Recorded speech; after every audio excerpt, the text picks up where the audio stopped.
Good afternoon. This is ED 526, my final presentation, and the topic that I chose is kind of a controversial topic, and this is something I've been toying with and thinking about for the last year if I really want to do this or not. And looking at some of the academic, documentation, there is not really anything about this, so I feel compelled to talk about this. And this is, Pretendians, a false identity. Does it do more harm than good? So this is what I decided to talk about in my presentation, and like I said, there was not a lot of documentation out there. There was not a lot of academic journals out there that talked about this that I could find. So forgive me for using Wikipedia, but I've used several websites, several articles that talked about this.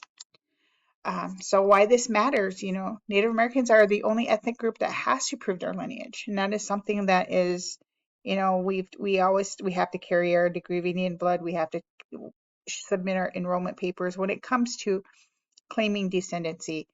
And like I said, I feel like this is a controversial topic, but it definitely needs to be discussed in academia, especially when some claim Native descent to gain scholarships or any type of grant funding. So the research question that I came up with, that I thought about was, there are so many questions regarding this, but the big question is why?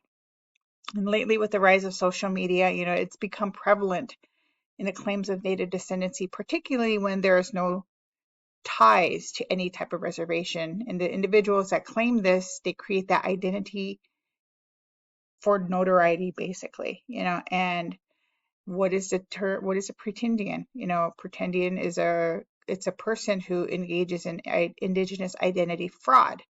Pretendian is someone who's non-indigenous who falsely and publicly claims the indigenous identity. The word pretendian is a word, mixed together with pretend and Indian. So why does this matter? There's harm to that. There's so much harm with that, with these people making these false claims where they claim descendancy and they make all these different claims publicly, which majority of them are untrue. They use grant funding, they scholarships, internships, they steal projects, they steal, all of these different things from actual community members, which does more harm than good because we are, a very marginalized group to begin with. And when they come in and they claim last names, they claim their children, those maybe, another example is a woman that marries a Native man, a non-Native woman, and they take that last name and they go with it, and they claim that identity. So some of the terms that we will discuss on this, and I will be discussing in my thesis, the term American Indian or Alaskan Native, and that is someone with that descendancy, that has that bloodline to their tribe, they have that connection to their tribe. Degree of Indian blood, it comes from the Bureau of Indian Affairs, and it's something that shows your descendancy, it shows your lineage, it shows your bloodline, and then there's different in Canada. They do have another one. It's called, the definition of Indian refers to First Nations people.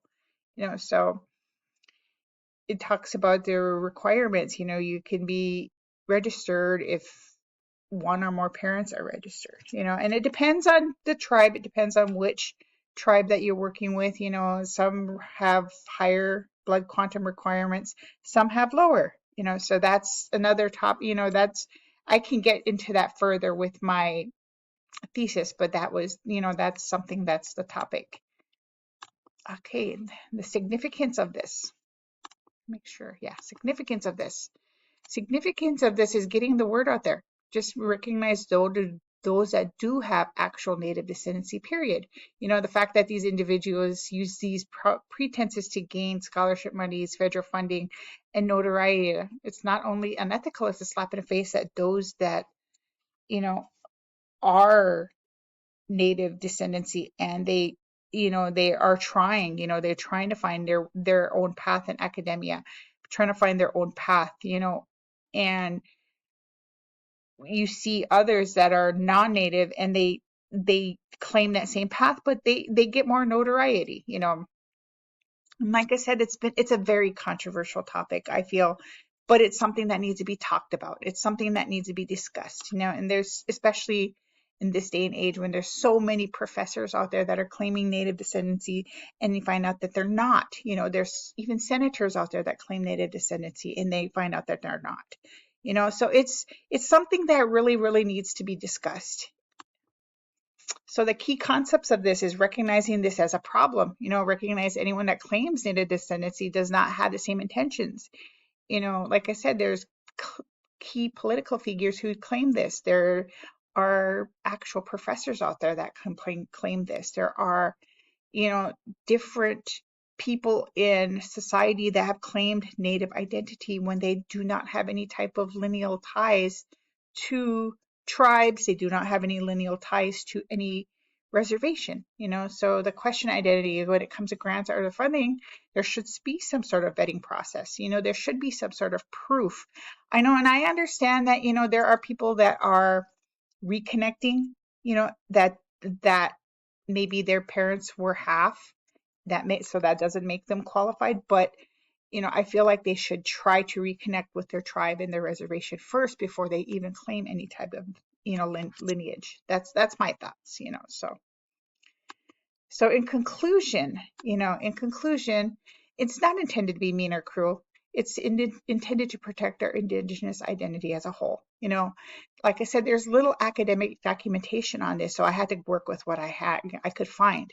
You know, and I'm hoping that, you know, by writing about this and bringing this problem to light, that there will be more, you know, academic documentation. There'll be more articles written, you know, more talk about this. And now it's a difficult conversation to have, but I feel like it's something that we do need to talk about, you know, and just continually affirm that our identity being enrolled with the Bureau of Indian Affairs, you know, that is something that we have to have. You know, that's what something my children might have, my mother had, you know, and it's something that we need to prove continuously just to claim identity. And that should be straight across the board, you know, with all individuals that claim descendancies. So with that, you guys have a great rest of your day, and I hope that this gives you a little bit of insight.